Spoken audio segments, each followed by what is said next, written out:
Hello, my name is Max. I'm from 7th grade, and today I'll be reading Lock and Key by Ridley Pearson.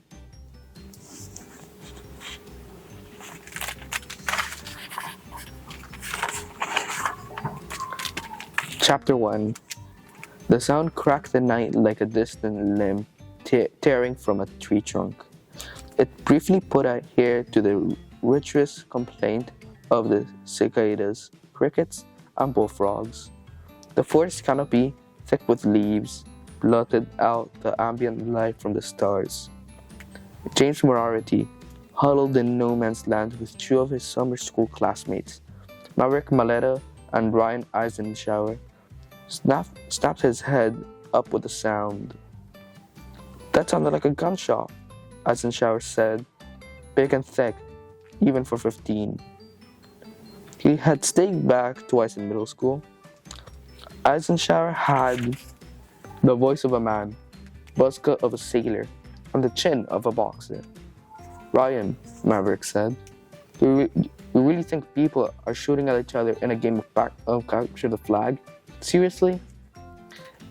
It was a firecracker, maybe a distraction, James said, his eyes shifting as he calculated. Did you hear it echo? It came from way over there somewhere. It's perfect for us. We can use it. We should attack now. At most, they've got 2 or 3 guys on this side of their defense. You two sweep in at full sprint, then I'll go after you. I will delay and come in behind. If they catch you, I'll free you. The 3 of us get the flag and get back. The field of play, marked by battery-generated red flashing roadside emergency lights, was a big chunk of forest and meadow on a bench of a hill leading from the main campus down to Riverside Academy's hockey rink. No man's land divided the team's territories.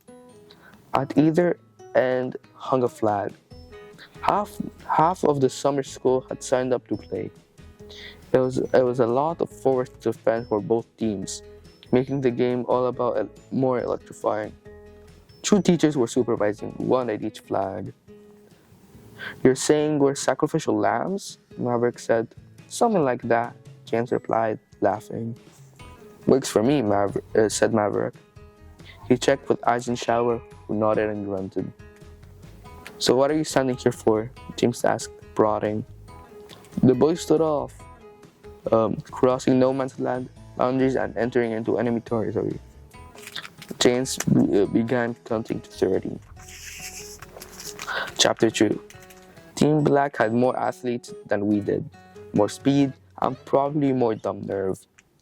The other Red girls and I, 9 of us, had palled briefly. We agreed not to come off as girly or timid.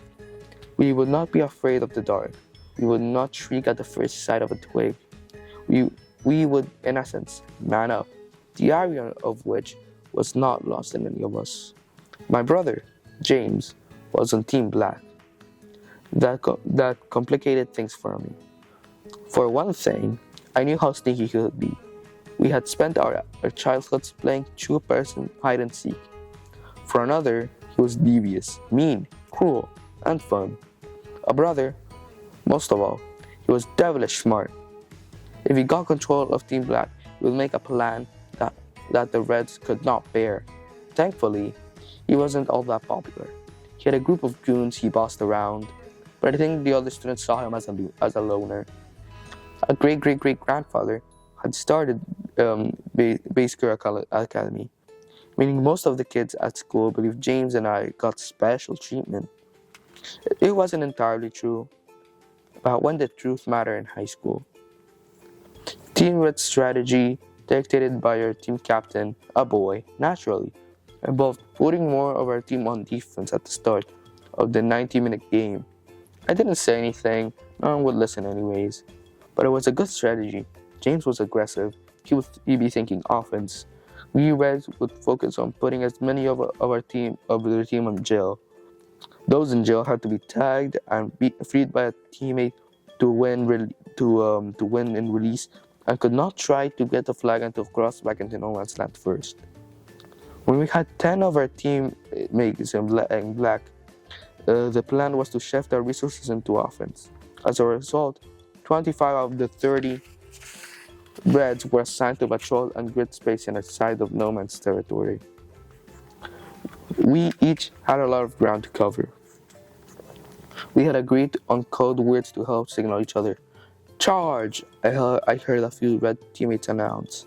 As long as the attack did not intrude into my zone, I was under the orders to stay within my area. I heard the breaking of sticks, whipping of leaves, the rake of feet flying across the leaf-strewn forest floor. 2, 3, 4, or more at once. I held my ground, as agreed. 10 yards in front of me, a creak of a twig. I posed, stock still with my arms away from my body in an attempt to appear more tree-like. The forest was painfully dark. My eyes only saw blobs of dark and purple among the inkish columns of tree trunks.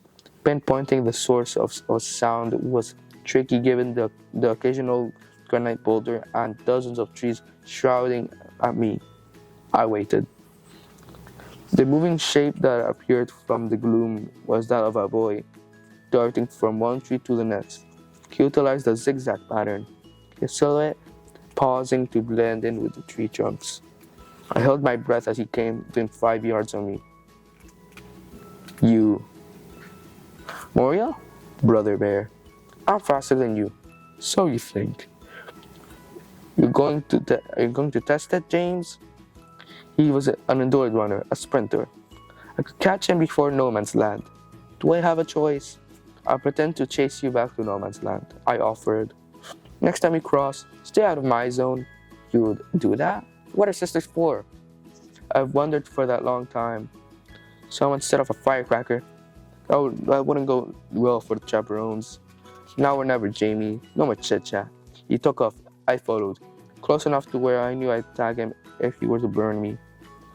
I stopped 20 yards short of no man's land line. Watch him disappear across the rough dividing line.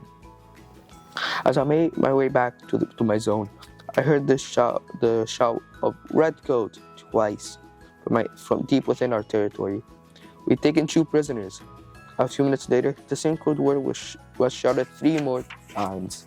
5 total. 10 minutes later, we had 7 in our jail. It seemed our strategy was paying off. I kept to my zone, patrolling on tiptoe, making sure I covered all my allotted ground.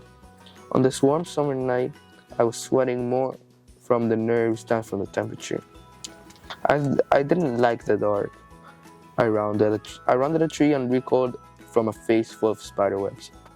Diving forward and brushed my hair out of dry, I washed my face to remove any chance of spider crawling on me. I shivered, all raw nerves. 20 minutes into the game, we'd taken 11 of Black Team as prisoners.